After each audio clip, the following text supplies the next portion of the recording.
আসসালামু আলাইকুম। আমি জিন্না ফ্রম জিন্না গাইড।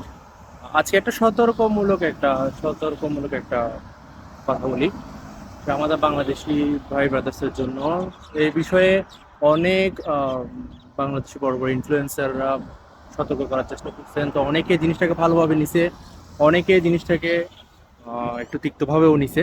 তো ওই বিষয়টা নিয়ে আমি আজকে বলি, যেটা আজকে আমি সরাসরি একটা জিনিস রিয়েলাইজ করার কারণে এই ভিডিওটা বানানো। তো বিষয়টা হচ্ছে লুঙ্গি। ওকে, আমাদের বাংলাদেশিদের জন্য লুঙ্গিটা হচ্ছে একটা ট্রেডিশন। এটা আমাদের মানে ড্রেস বলতে গেলে এটা আমাদের জন্য একটা খুব কমফোর্টেবল একটা ড্রেস, যেটা আমরা পরতেই পারি, এটা স্বাভাবিক। বাট কথা হচ্ছে ওইখানে যে এই এই লুঙ্গিটা আপনি পরতেই পারেন, আপনার এরিয়াতে আপনি পরতে পারেন, আপনার আশেপাশে আপনি যাওয়ার সময়, গ্রোসারিতে যাওয়ার সময়, বা আপনার সুপার শপে, নিয়ারেস্ট সুপার শপে যাওয়ার সময় আপনি আপনার লুঙ্গি পরতেই পারেন, সেটা আপনার কমফোর্টেবল জায়গা থেকে আপনি পরতে পারেন। বাট আপত্তিটা ঠিক তখনই হয় যখন আপনি কোনো অফিসিয়াল, কোনো প্রফেশনাল প্লেসে যখন এই লুঙ্গি পরে যান, তখন এই জিনিসটা আপত্তি বাদে।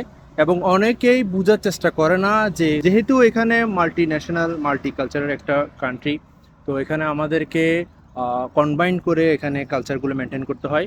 তো সেই ক্ষেত্রে আমি বলবো আপনারা প্লিজ, যারা বেশিরভাগ আমাদের বাংলাদেশি ভাই ব্রাদার্সরা সতর্ক এবং এই বিষয়গুলো অবগত, বাট কিছু কিছু ভাই ব্রাদার্সরা বোঝার চেষ্টা করে না, যার ফলে বড় কোনো মসজিদ বা অফিসিয়াল গভর্নমেন্টের কোনো সার্ভিস নিতে, কোনো একটা অফিসিয়াল প্লেসে, এসব প্লেসে যখন লুঙ্গি পরে যান, বিষয়টা একটু দেখতে খারাপ লাগে।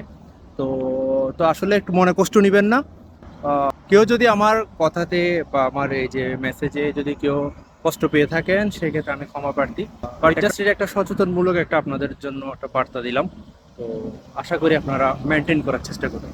Thank you.